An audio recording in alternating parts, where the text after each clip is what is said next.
Okay, conic sections. Okay, we have four kind of conic sections: ellipse, circle. Okay, by the way, circle is the particular case of the ellipse. Parabolas, like that. Hyperbola. This is the family of curve in two dimensions that you obtain when you intersecting a cone, circular cone, on one plane. And depending the angle of the intersection, we get different curve.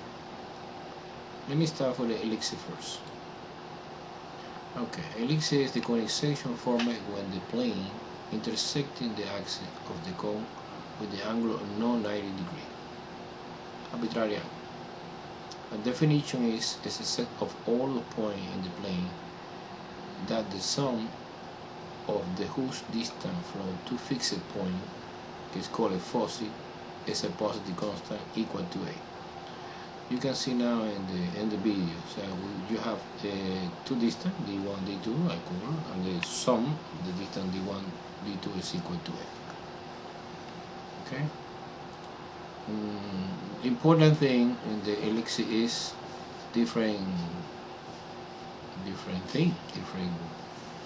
parameters. So the major axis, ellipse have a major axis, is a longer axis to contain the foci, always contain the foci. Minor is this, I never contain the foci. Semi-axis, you have semi major axis and semi minor axis. The center here, vertex is the point here and here, and foci is the famous point in which the sum is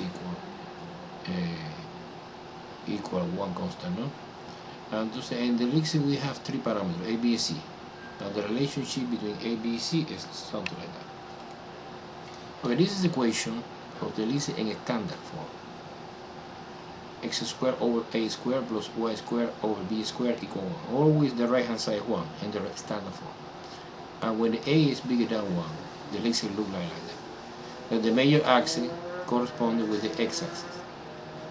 See, the major axis, so a is always bigger than b, always.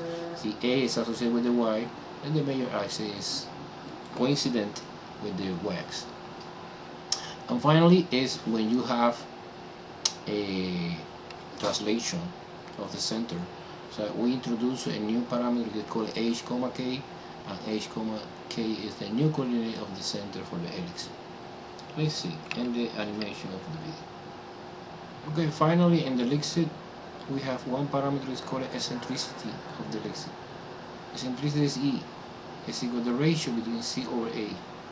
C is the distance of focus. A is the major axis. If eccentricity is 0 or close to 0, the ellipse look like circular.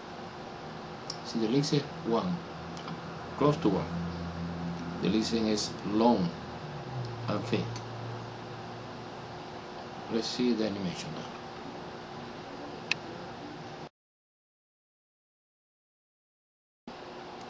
You can see clear now. Look, this is the center.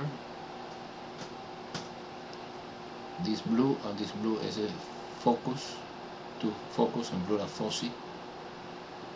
This is the major axis. This is the minor axis, vertical. This is the vertex 1, vertex 2.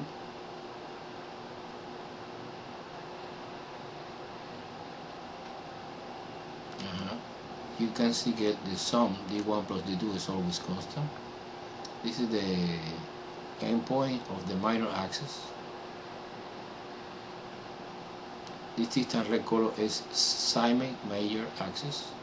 This distance in pink color is focal distance, and this in green color is semi-minor axis.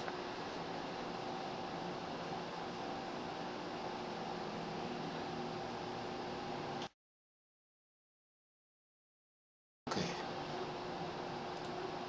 In this animation, you see a circle, eccentricity 0. But if I, for example, decreasing the minor axis, eccentricity is close to 1.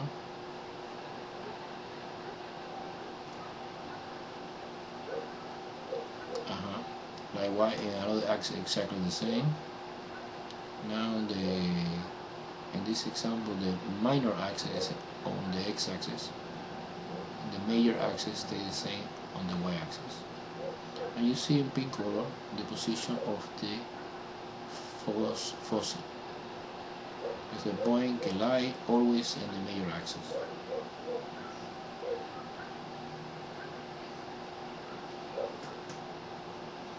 You can see, for example, when the ellipse is close to the circle, eccentricity is 0.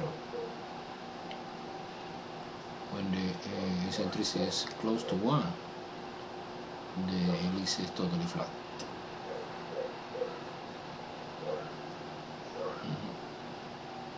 It's exactly the same process, but on the y-axis.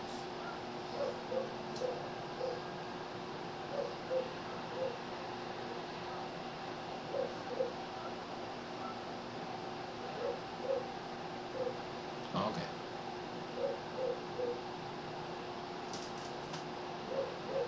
Okay. Now, let's analyze what happens when you change H and K. Suppose H, when you move H, the center is moving to the right when the H is positive.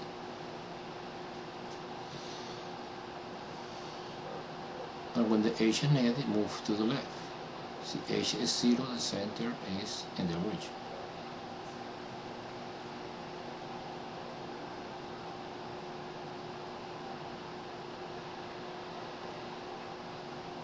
Like y here.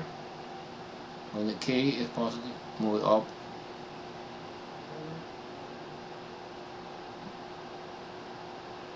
When the K is negative, move it down. The center.